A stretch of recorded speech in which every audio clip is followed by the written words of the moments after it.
కాళేశ్వర జలాలతో తెలంగాణలో ఉండే ప్రాజెక్టులు నింపాలని చెప్పి ప్రధానంగా బీఆర్ఎస్ పార్టీ ఇప్పటికే రైతుల పక్షాన ఈ యొక్క పోరాటాలు చేస్తున్న పరిస్థితి మనం చూస్తున్నాం. దానికి సంబంధించి ఎమ్మెల్సీ దేశపతి శ్రీనివాస్ సార్ ఉన్నారు.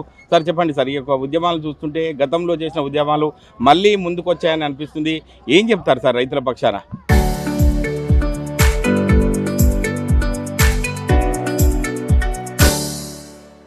అంటే గతంలో ప్రాజెక్టులు లేక తెలంగాణ ఎండిపోయింది ఆంధ్ర పరిపాలకుల వివక్షతోని.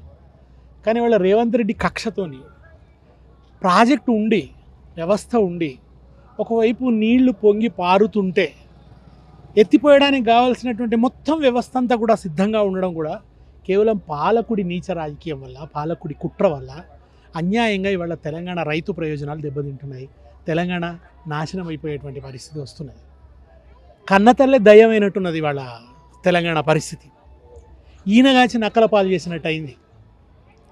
ఇవాళ కన్నెపల్లి దగ్గర ఒక 92 మీటర్ల ఎత్తున నీళ్లుంటే ఎత్తిపోయొచ్చు. సుందిళ్ళకి తీసుకురావచ్చు, అన్నారం తీసుకురావచ్చు, ఎల్లంపల్లికి తీసుకురావచ్చు, మిడ్మానేరుకి తీసుకురావచ్చు, అన్నపూర్ణ సాగర్కి తీసుకురావచ్చు, రంగనాయక సాగర్ తీసుకురావచ్చు, మల్లన్న సాగర్, కొండపోచమ్మ సాగర్. ఒక రంగారెడ్డి, మహబూబ్ నగరు జిల్లాలు తప్ప మిగతా జిల్లాల తాగునీటి అవసరాలు తీరుతాయి, సాగునీటి అవసరాలు తీరుతాయి. ఇన్నింటి కల్పతరువైనటువంటి ప్రాజెక్టును కేవలం ఒక పిచ్చి కుక్క ముద్రేసి చంపాలన్నట్టుగా కూలేశ్వరం అనే ఒక ముద్రేసి కుట్రరాయికి ఏం చేస్తున్నాడు రేవంత్ రెడ్డి. ఇవాళ యావత్ తెలంగాణ సమాజం చెప్తున్నది నువ్వు చేస్తున్న తప్పు. నీకు కేసీఆర్ మీద కక్ష ఉంటే వేరే రకంగా తీర్చుకో, కానీ రైతుల మీద కక్ష తీర్చుకోకు. కట్టి ఉన్న ప్రాజెక్టు అది కేసీఆర్ ఆస్తి కాదు, అది ప్రజల ఆస్తి, తెలంగాణ ఆస్తి, దాన్ని ఉపయోగించు అని చెప్పి ఎంతమంది చెప్తున్నారు. ఇవాళ ఓవైపు బీఆర్ఎస్ పోరాటం చేస్తున్నది, రెండో వైపు రైతులు పోరాటం చేస్తున్నారు, రిటైర్డ్ ఇంజనీర్లు చెప్తున్నారు. రిటైర్డ్ ఇంజనీర్లు శ్యాంప్రసాద్ రెడ్డి గారు కానీ, అనంతరాములు గారు కానీ, శ్రీధర్ దేశపాండే గారు కానీ, వీళ్ళంతా తెలంగాణ ఉద్యమంలో స్వచ్ఛందంగా పోరాటం చేసిన నిజాయితీపరులైనటువంటి ఇంజనీర్లు. వాళ్ళే పాలమూరు రంగారెడ్డి ఎత్తిపోతల డిజైన్ వేసి ఇగో ఇది ఇది ఇది చేస్తే పాలమూరు కరువు తీరుతుందని అప్పుడు ప్రచారం చేసిన వాళ్ళు స్వచ్ఛందంగా చేసిన వాళ్ళు, ఒక రూపాయి ఆశించకుండా, ఏ ఫలితం ఆశించకుండా చేస్తారు. కిరణ్ కుమార్ రెడ్డి టైంలోనే ఆ ప్రాజెక్టు పనులు, సర్వే పనులు ప్రారంభమైంది. అట్లా వాళ్ళు ఎంతో కాంట్రిబ్యూట్ చేశారు తెలంగాణకు. వాళ్ళు కూడా నిపుణులుగా ఒక సలహా ఇచ్చినారు.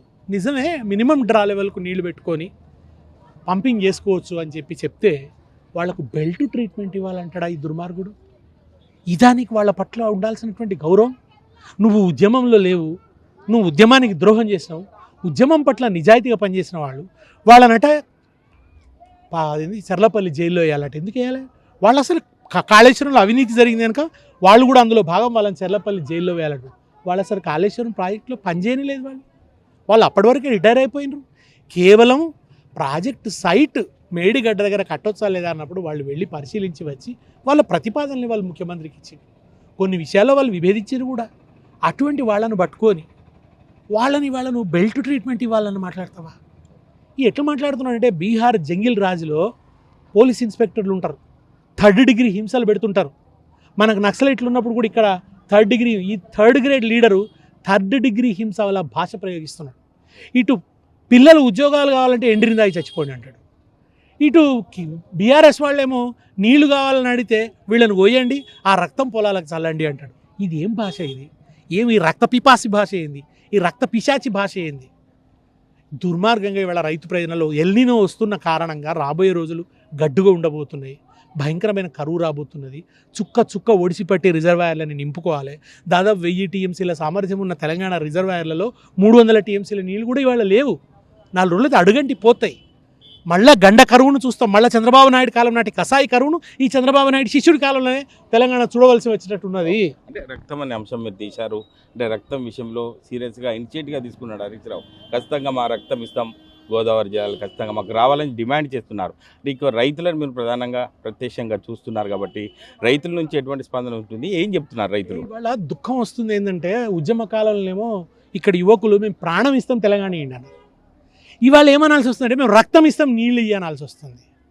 అంటే ఏం గతి పట్టించిండు రేవంత్ రెడ్డి? ఇవాళ రైతులు ఏమంటున్నారు? రైతులకు అర్థమైంది రేవంత్ రెడ్డి కువారంతో ఉన్నాడు, రేవంత్ రెడ్డి కుచితంతో ఉన్నాడు, కాళేశ్వరం వ్యర్థం కాలేదు, 1,00,000 కోట్లు కొట్టుకపోలేదు, పచ్చి అబద్ధాలు చెప్తున్నాడు, నీళ్ళు ఎత్తిపోయొచ్చు అనేది వాళ్ళ రైతులకు అర్థమైంది. రైతులకు అర్థమైపోయిన తర్వాత రేవంత్ రెడ్డి నువ్వు ఇంకా నాటకాలు ఆడితే సాగదు, ఈ నాటకాలు కట్టిపెట్టు, రైతుల ప్రయోజనాల దగ్గర నీళ్ళ దగ్గర నాటకాలు ఆడకు, జీవన్మరణ సమస్య దగ్గర నాటకాలు రాజకీయాలు ఆడకు అని చెప్పి వాళ్ళ రైతులు హెచ్చరిస్తున్నారు. ఇవాళ నువ్వు గనక ఎత్తిపోయకుంటే రాబోయే రోజుల్లో జరిగే భారీ నష్టానికి నువ్వే బాధ్యత వహించాల్సి వస్తుంది. జీవావరణం పోతుంది, పక్షులు చచ్చిపోతాయి, పిట్టలు చచ్చిపోతాయి, రైతులు ఆత్మహత్యల పాలైపోతారు, పొలాలు ఎండిపోతాయి, మళ్ళీ కుటుంబాలు విలవిలలాడేటువంటి పరిస్థితి వస్తుంది, వ్యవసాయం సంక్షోభం పాలైపోతుంది, మళ్ళీ రైతులు అప్పుల పాలైపోతారు. ఇటువంటి ఒక ఘోరమైన విలయానికి నువ్వే బాధ్యత వహించాల్సి వస్తుంది, నువ్వే కారకుడు అవుతావు. రేవంత్ రెడ్డి అనే నీ పాపపు చింతన కారణంగా, నీ పాపపు ఆలోచనలు, నీ పాపిష్టి బుద్ధి కారణంగా రైతు ఘోరమైన కష్టాలు అనుభవించడనేటువంటి నిందకు నువ్వే బాధ్యుడు అవుతావు. అంటే గతంలో నీళ్లు నిధులు నియామకాల నినాదంతో మనం ముందుకెళ్ళిన పరిస్థితి ఉంది. కానీ ఎవడు పాలైందో తెలంగాణ అని చెప్పి ఒక పాటలు పడుకున్న సందర్భాలు కూడా చూసాం. ఆ పరిస్థితి వచ్చే అవకాశం ఉంది అనుకోవచ్చు ఈసారి కూడా. ఇప్పుడు పిశాచాల పాలైంది, రక్త పిపాసుల పాలైపోయింది తెలంగాణ, దోపిడీదారుల పాలైపోయింది తెలంగాణ. ఇవాళ పోలవరం పూర్తయ్యేంత వరకు కాళేశ్వరం ఉపయోగించదలుచుకోలేదు రేవంత్ రెడ్డి. పోలవరం పూర్తయి వాళ్ళకి డెల్టా అవసరాలు తీరడానికి అన్ని రకాల ఏర్పాట్లు అయిన తర్వాత కానీ ఆయన కాళేశ్వరాన్ని ముట్టుకోడు. అప్పటిదాకా కాళేశ్వరాన్ని ఆయన రిపేర్ చేయడు. ఇంకో ఏడాది పాటు కాళేశ్వరాన్ని పడవ పెట్టాలని చెప్పి చూస్తున్నాడు. ఇవాళ నిజానికి సుందిల్ల ఇంటాక్ట్ ఉన్నది, అన్నారం ఇంటాక్ట్ ఉన్నది. మండలిలో కోదండరాం అడిగింది కూడా కోదండరాం ప్రశ్న వేస్తే ఉత్తమ్ కుమార్ రెడ్డి జవాబు చెప్పిండు, సుందిల్ల అన్నారం మంచిగా ఉన్నాయి, గ్రౌటింగ్ కూడా పూర్తి చేసిండ్రు అని చెప్పి వాళ్ళే జవాబు చెప్పిండ్రు. ఇవాళ పక్కాగా ఉన్నాయి అక్కడ కొద్దిగా నీళ్లు నిలుపుకొని, కానీ ఇవాళ ఏం మాట్లాడతాడు, అవి కూలిపోతే భద్రాచలం మునిగిపోతుంది అని చెప్పి ఊరికి అమాస లేనట్టు మాట మాట్లాడతాడు. అంతు పొంతు లేని శంకరాచార్యులకు పీర్ల పండుగకు ముడేసినట్టు అడగోలు హేతురహితమైనటువంటి మాటల్ని ఇవాళ రేవంత్ రెడ్డి మాట్లాడుతున్నాడు. నిన్న మొన్న కె శ్రీనివాస్ గారు ఒక న్యూట్రల్ మేధావి, ఆయన కూడా మాట్లాడుతున్నాడు, ఇది తప్పండి, కాళేశ్వరం అట్లా పెట్టకూడదు, మీరు కేసీఆర్ మీద ఉండేటువంటి కక్షతో ఇటువంటి పనులు చేస్తే ప్రజలు మెచ్చరు, కావాలంటే మీరు కేసీఆర్ అవినీతి చేసినాను కూడా విచారణ జరుపుకో, శిక్ష వేసుకో, ఏం శిక్ష వేసుకుంటావు, కానీ కాళేశ్వరం పడవ పెట్టి రైతులకు ఎందుకు శిక్ష వేస్తావు అని చెప్పి వాళ్ళు న్యూట్రల్ మేధావులు అడుగుతున్నారు. నిన్న శాస్త్రి గారు అని చెప్పి ఆయన ఒక లెజెండరీ ఇంజనీరు, ఆయన స్పష్టంగా చెప్తున్నాడు, లేదు నీళ్లను పంపు చేయవచ్చు అని చెప్పి నిన్న జీ న్యూస్లో ఆయన చెప్తున్నారు. ఎంతమంది చెప్పాలి నీకు, ఇంకా నీకే తెలుసా ఇంజనీరింగ్ అంతా కూడా, నీకే జ్ఞానం ఉందా, నీకు ఉత్తమ్ కుమార్ రెడ్డి తప్ప ఇంకెవడి జ్ఞానం లేదా? ద్రోహ బుద్ధితో చేస్తున్నటువంటి పని ఇది. చంద్రబాబు కనుసైగలలో నడుస్తున్నది వాళ్ళ తెలంగాణ ప్రభుత్వం, చంద్రబాబు ఆడించినట్టు ఆడుతున్నది, కీలుబొమ్మగా మారిండు రేవంత్ రెడ్డి. ఇవాళ అన్యాయంగా గోదావరి నీళ్ళని కూడా ఆంధ్ర కర్పణం చేస్తున్నాడు, తెలంగాణ ప్రజల జీవితాలను సంక్షోభం పాలు చేస్తున్నాడు. అంటే చివరిగా ఎలినో ప్రభావం ఉందని చెప్పి ప్రధానంగా వాతావరణ శాఖ కూడా చెప్తున్న పరిస్థితి అవుతుంది. మరి ఎందుకు ఇంత నిర్లక్ష్యం వహిస్తున్నాడు అనుకోవద్దు. చివరగా ప్రభుత్వానికి ఏం డిమాండ్ చేస్తారు సార్ రైతుల పక్షాన? ఆయనకు రెండు ఉన్నాయి. ఒకటేమో ఆయనకు కేసీఆర్కు వ్యతిరేకంగా తను చేస్తున్న రాజకీయ ప్రయోజనాలే ముఖ్యం, క్షుద్ర రాజకీయాలు, నీచ రాజకీయాలు. రెండోది ఏంటంటే ఇప్పుడు ఆయన నీళ్ళు ఇస్తే మళ్ళీ ఎరువు ఇవ్వాలి, మళ్ళీ ఎరువు ఇస్తే మళ్ళీ కరెంట్ ఇవ్వాలి, మళ్ళీ కరెంట్ ఇస్తే పండిన పంట అంతా కొనాలి. ఈ తిప్పల కంటే అసలు పంటలే లేకుండా అయిపోతుంది కదా, నీళ్ళే వేయకుండా అయిపోతుంది కదా, కరువుకు తెలంగాణ వదిలేస్తే అయిపోతుంది కదా అనే కుట్ర కూడా రేవంత్ రెడ్డి మనసులో ఉన్నది. అంతటి దుర్మార్గుడు రేవంత్ రెడ్డి. ఆయనకు ప్రజలంటే పట్టింపు లేదు, ఆయన రాజకీయాలు. ఆయన వచ్చినప్పటి నుంచి జరుగుతున్నది ఏంది, నదులేమో ఆంధ్రాకు పోతున్నాయి, నిధులేమో ఢిల్లీకి పోతున్నాయి. ఇవాళ ఈయన ఢిల్లీకి సమర్పించిన నిధులతోని కాళేశ్వరం ఎప్పుడో రిపేర్ అయిపోవు. ఈయన ఢిల్లీకి పర్యటనలు ఏవైతే చేసినా ఒక పర్యటన ఖర్చులు చాలు రిపేర్లకు. కనుక ఇవాళ దుర్మార్గంగా ప్రాజెక్టును పడావు పెట్టి, ప్రాజెక్టు ఉండంగా కూడా పంటలు ఎండిపోయేటువంటి వికృతమైన, ఇది ప్రకృతి వైపరీత్యం కాదు, రేవంత్ రెడ్డి వికృతి వైపరీత్యం. రేవంత్ రెడ్డి వికృతి సృష్టించినటువంటి వైపరీత్యం కనుక నీళ్లు ఎత్తిపోయకుంటే రేవంత్ రెడ్డిని ఎత్తిపారేస్తారు తెలంగాణ ప్రజలు.